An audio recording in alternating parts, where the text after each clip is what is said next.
The broadcast of the regular meeting of the Executive Committee will now begin. Good morning and welcome to the regularly scheduled Executive Committee meeting. The date is January 26, 2021. My name is Jacob Fry and I'm the chair of this committee. As we begin, I'll note for the record that this meeting has remote participation by committee members and city staff as authorized under Minnesota statute section 13D.021 due to the declared local public health emergency. And at this time, I'll ask the clerk to call the roll so we can verify a quorum for this meeting. Councilmember Gordon. Here. Jenkins. Present. Johnson. Here. Bender. Here. Mayor Fry. Here. There are 5 members present. Let the record reflect we have a quorum and can therefore proceed with the business before us. Our agenda is before us now, and I'll move to adopt the agenda as presented. Is there any discussion or amendments to the agenda?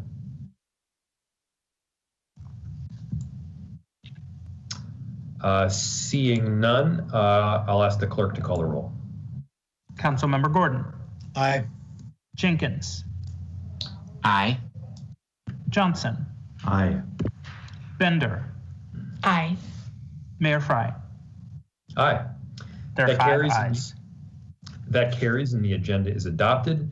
Next, we have acceptance of minutes from our regular meeting on January 12th, 2021, and I'll move acceptance of those minutes. Is there any discussion?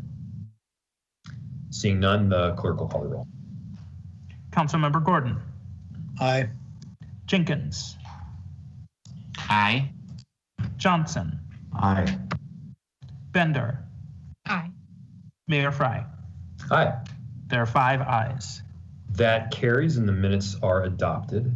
That brings us to the discussion portion of our agenda, and there are 3 items for today. The first is item number 3, which is an update from the Human Resources Department regarding waivers granted since the implementation of the city's hiring freeze, and I'll recognize Deb Kruger from the city's HR department to give the update. Ms. Kruger.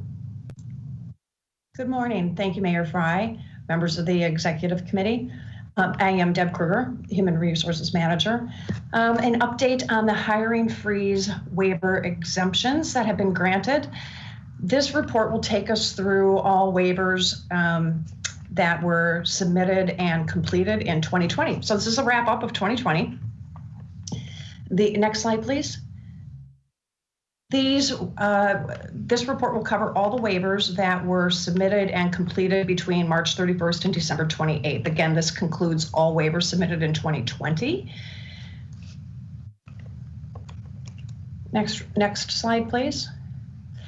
We had a total of 152 waivers submitted in that time frame, March 31st to December 28th of 2020, of which 133 were fully approved, 8 were partially approved, and 11 were denied. That is from the last report on January 12th. That's an additional 10 waivers that were completed through the end of the year.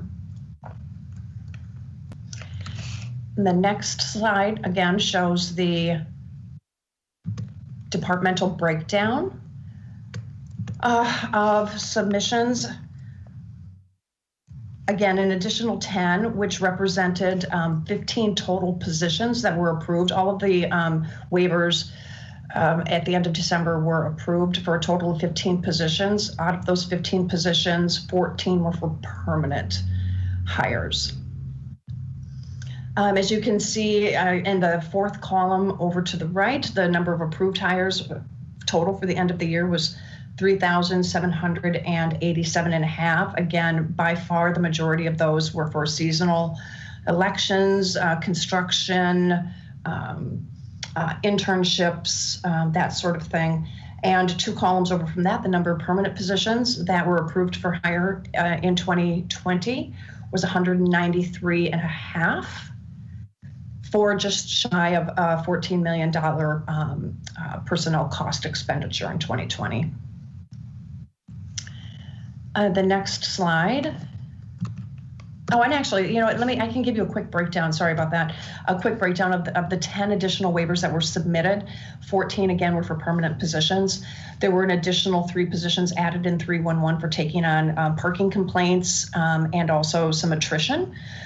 There was a position for a supervisor of election administration in the clerk's office, a position in civil rights for an employment equity analyst.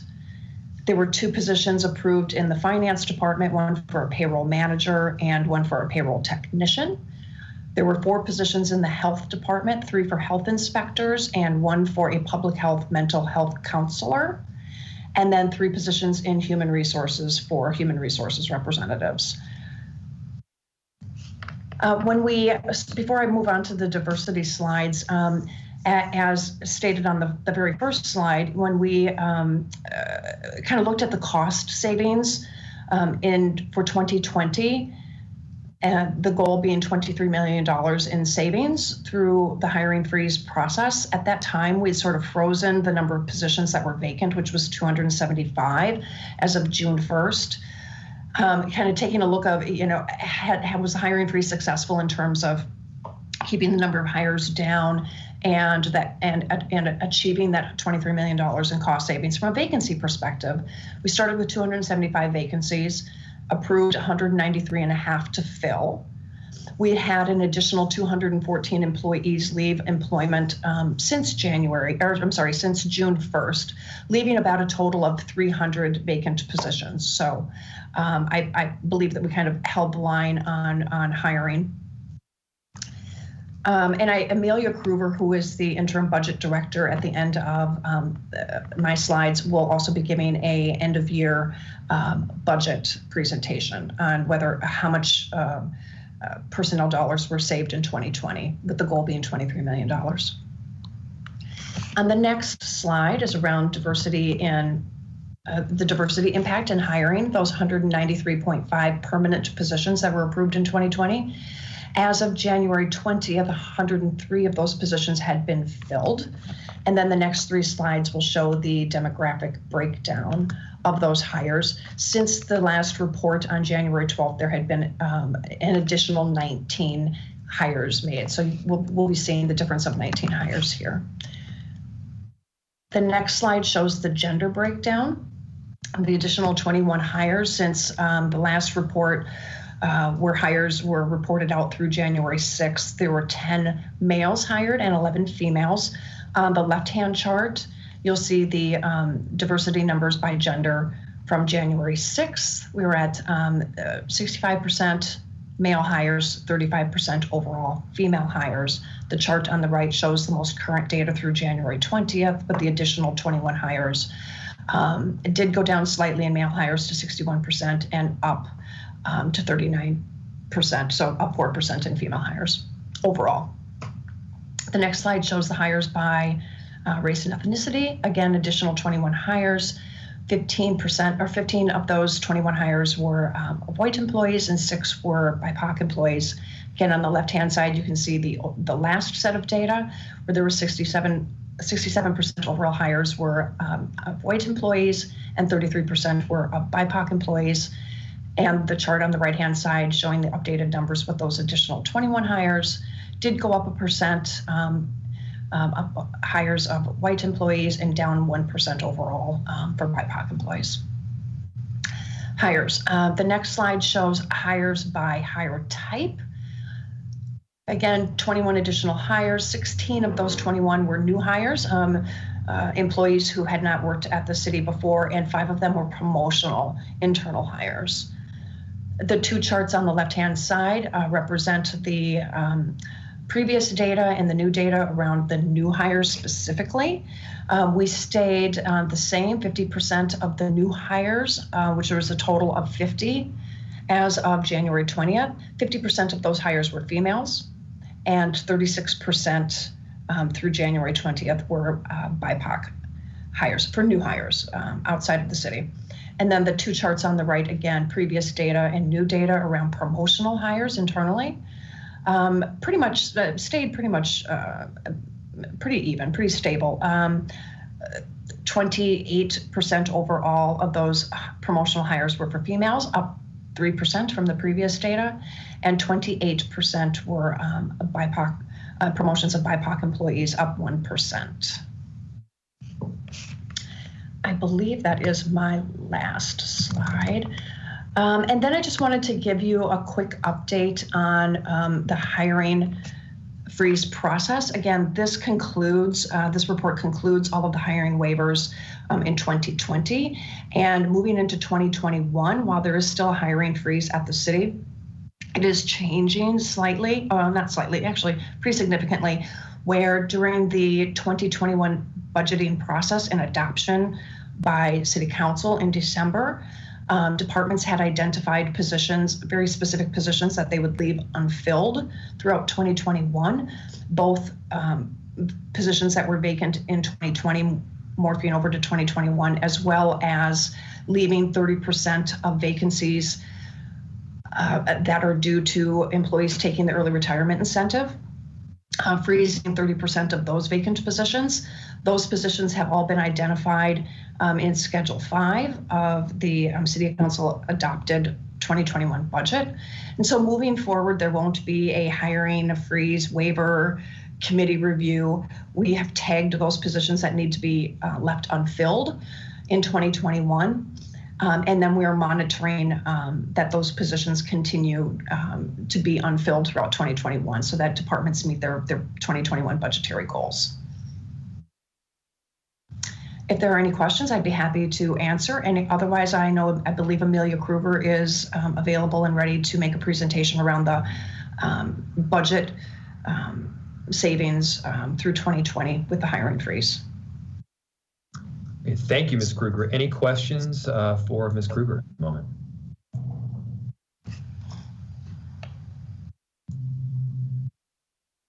Seeing none, thank you. And Amelia Kruger. All right, thanks so much, Mayor Fry. So I'm just going to provide a brief update on how we're doing budget-wise in achieving those target hiring freeze savings. So if you go to the next slide. So just a reminder that in 2020, we had targeted $23 million across all funds to save as a result of the hiring freeze. The wage freeze was an additional $6.1 million. And so right now, we're going to show progress to date through November. We actually haven't finished up the books on 2020 just yet. So we're going to show progress through November. And right now, we're about $2.9 million off of the budget for personnel-related savings. And I'll talk a little bit more about some things in the data that's making that number a little bit inflated. But go ahead and go to the next slide. So this is the graph that you're used to seeing from Mike Innermill. The second to last bar on the right shows you our budget prorated. So if you take everything besides the last 12th of the year, that's what our budget shows just for salary and fringe amounts. And then the last bar shows you where we are so far. So enterprise-wide across all funds, we're about 2.9 million over that budget. There's a couple things in the data I want to talk about those, and that if you can go to the next slide. Thank you. So in elections in the general fund, that's showing a big overrun from budget. That's because elections hires a lot of folks in a temporary way. So we budget for those dollars in non-personnel accounts. And then when we spend them, they show up as salary savings. So that's showing over budget spending in salary amounts, but really that's accounted for elsewhere in the budget. There's a couple reimbursable personnel expenses in public works that also show higher spending. That's due to higher receipts to the general fund. So that data needs to be sorted out a bit at the end of the year. So given those two factors, the city is generally on track to meet our targets for savings related to the hiring and wage freeze that we imposed in 2020. And right now, our controller's office is working on closing the books on 2020. After that happens, we'll be able to compare our original budget to actuals and determine how much we saved related to the hiring and wage freeze. So that's my update. Happy to take any questions. Thank you, Ms. Kruger. Any questions?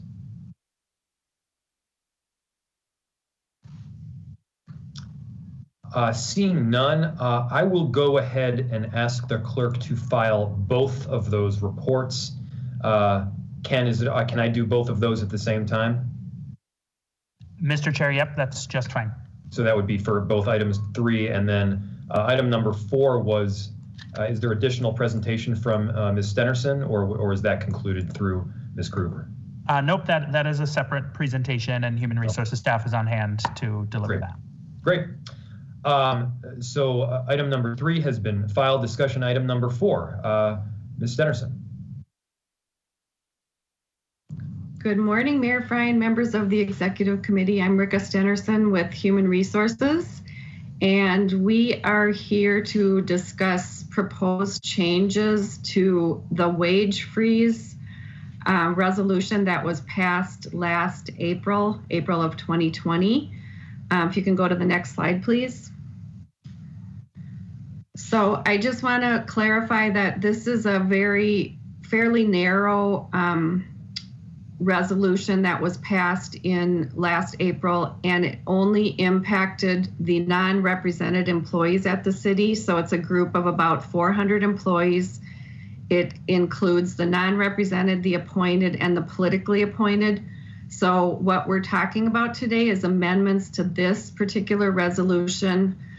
What the changes that we're discussing do not have any impact on represented employees, which, as you know, is the majority of our workforce. But this is the group that was impacted by this particular wage freeze resolution from last year. So as you know, this resolution was passed, and it basically was very restrictive in really locking down wages for this group of employees. We tried to make it very specific so that there wouldn't be any loopholes to provide increased wages at the time of the budget crisis. And so as a result of that, the across the board increases, step movements, longevity pay, and all job classification studies with effective dates between April 29th and December 31st of 2021 have been frozen. Next slide, please. So the impact of that resolution has been, I guess, somewhat, unexpected, not knowing the kind of staff turnover that we'd have or the early retirements. They were not in place yet. So we've had the turnover, early retirements, department reorganizations, and delays in filling some positions. And that's resulted in some of our employees in that group being asked to do significantly more than their regular job duties, either on a temporary basis or, trying to fill critical work positions. And because of that wage freeze language, we in HR have been unable to evaluate new job duties and provide employees with the appropriate compensation for them taking on increased duties in this challenging time period. Next slide, please. So just being able to support our workforce, we're looking at the numbers here. While 28% of the overall city workforce are women, 57% of the employees in this group subject to the wage freeze resolution are women. So it's significantly impacted women in the workforce. In addition, 24% of the employees in the wage freeze group are BIPOC. I know that everybody recognizes as an employer, it's important for the city to compensate our employees fairly and equitably for the work they perform. And that's why we're bringing this proposal forward. We want to be able to have the flexibility in HR to look at these situations on a case-by-case basis and be able to adjust compensation as appropriate and needed for employees to be able to fill some of these critical job functions. Our HR team and total compensation is responsible for evaluating the work performed and establishing those levels, and we have specific job criteria and evaluation criteria that's used to make those decisions. Next slide, please. So what we are asking to be considered as proposed changes to this resolution include the removal of step movements from the wage freeze, and I'll talk about that in a minute. But we're also asking for language to be added to this resolution that says exceptions to the wage freeze are permitted at the discretion of Human Resources as follows. Pay increases as a result of significant increase in the level of job duties or work as determined by HR.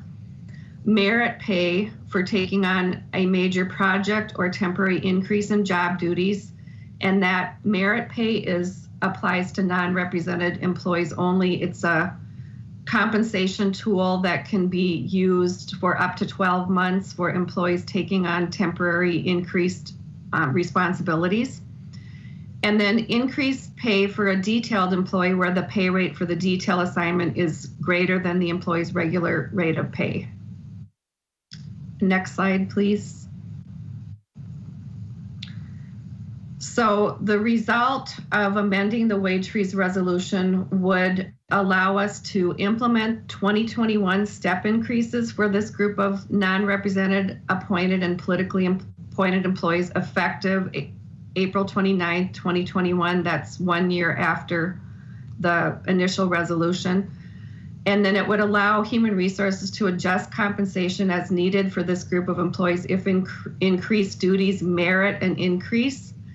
And the other piece is that the across-the-board increases and longevity pay would continue to be frozen through December 31st of 2021 for this group.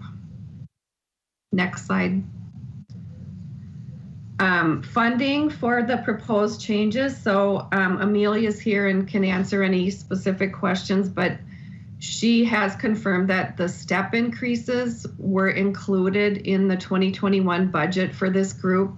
So we should be able to implement this with no impact on the budget. If departments have other positions outside of step increases that we need to look at and adjust compensation or complete job studies, we would be working with finance and the department to figure out how that can be paid for. One possibility could be departments may be able to apply savings that they have received from budgetary leaves in their department. So that's an option that we can look at to ensure that we have the flexibility to be able to compensate people accordingly during this time frame. So with that, I will take any questions. And I know we have Patience online here and Brenda Miller from compensation if we need to pull them in for questions. So thank you. Thank you, Ms. Stennerson. I see Council Vice President with her hand raised.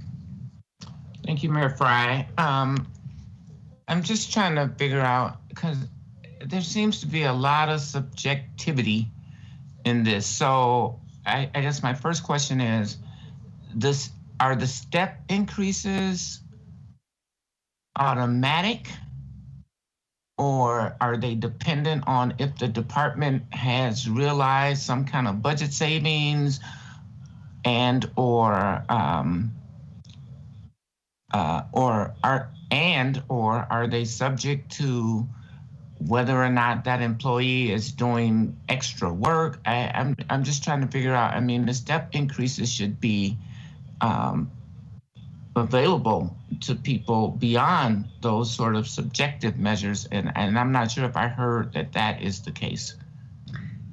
Council Vice President Jenkins, yes, the step increases are automatic. They are based on your date of hire, and the supervisor does approve them, but they happen automatically. So, you know, we run queries every month to see who's eligible for the step increase. So this amendment would allow employees in those specific groups to automatically get their step increase for 2021.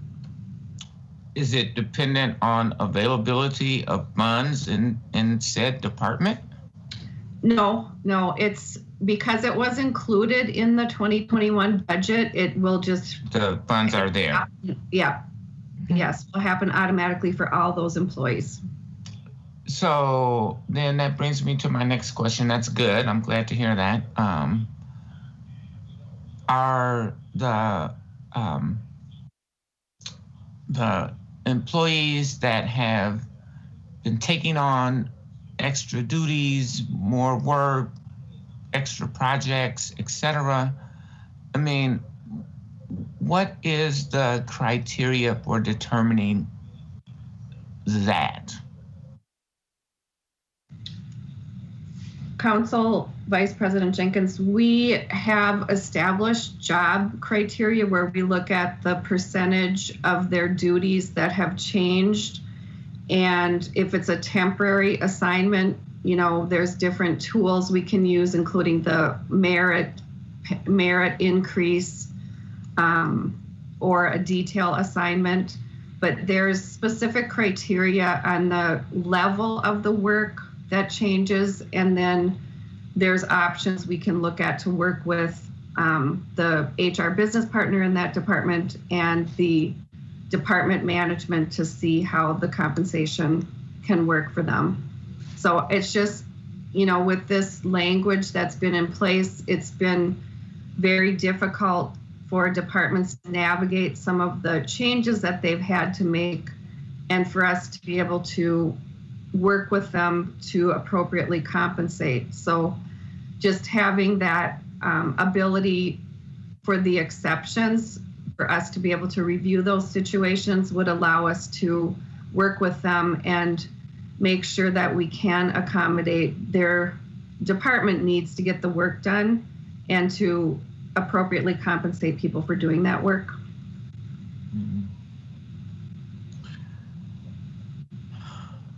All right, thank you. I'm just really concerned about, you know, the level of subjectivity that is a part of this process. But I appreciate your response. Thank you.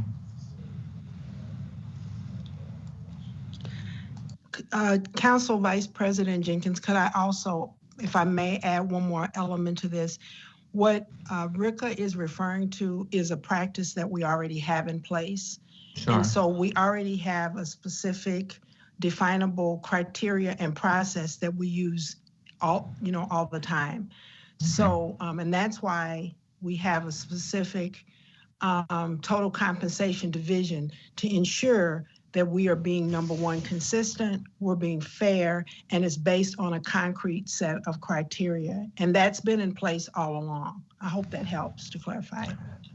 No, I appreciate that, Director Ferguson, and it, you know, it provides a little more assurance. I do know that, and this is probably, you know, certainly anecdotal, but you know, several employees feel like they are meeting the criteria and then learn that they are not. So, you know, it becomes a really, I don't know, sort of sticky situation to be in. I also want to add, if I may, Council Vice President Jenkins, we also have a process, and again, this process is already in place, for employees to appeal, and that is the Civil Service Commission. So if an employee feels that they were not evaluated fairly, we have a system in place that has been in existence where they can actually appeal that decision, and it goes through to our 3-member Civil Service Commission. And so we do have that appeal process that is in place if any employee feels that they haven't been compensated fairly. Excellent. All right, thank you.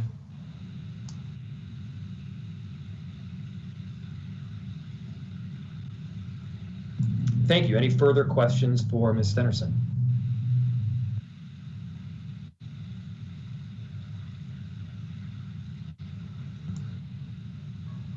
Any further questions? Seeing none, I will move to approve the amendments outlined in item number 4 and refer that matter to the City Council. Is there any discussion? I'll I'll ask the clerk to call the roll on item number 4. Councilmember Gordon. Aye. Jenkins. Aye. Johnson. Aye. Bender. Aye. Mayor Fry. Aye. There are 5 ayes. That motion carries, and item number 4 is adopted. The final item on our agenda is to extend the interim designation of Frank Reed as Director of Civil Rights. And I'll move approval of this item. Is there any discussion?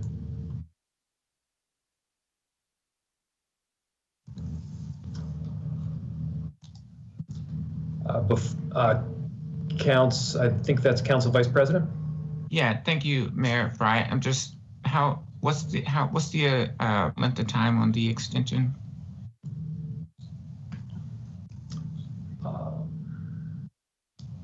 This would be for a full additional extension. Mr. Dollar, I'm looking forward here on the report.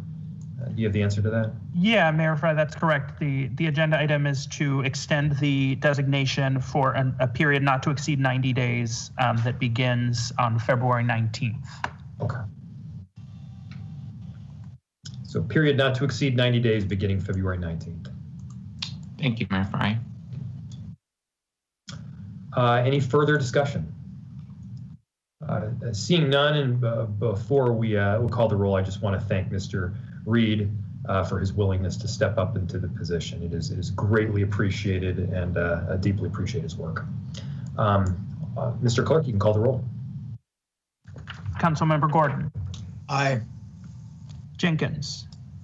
Aye. Johnson. Aye. Bender. Aye. Mayor Fry. Aye. There are 5 ayes. That motion carries, and item number 5 is adopted. And with that, we have concluded our items on our agenda for today. And without objection, I will declare this meeting adjourned. Thank you, everyone.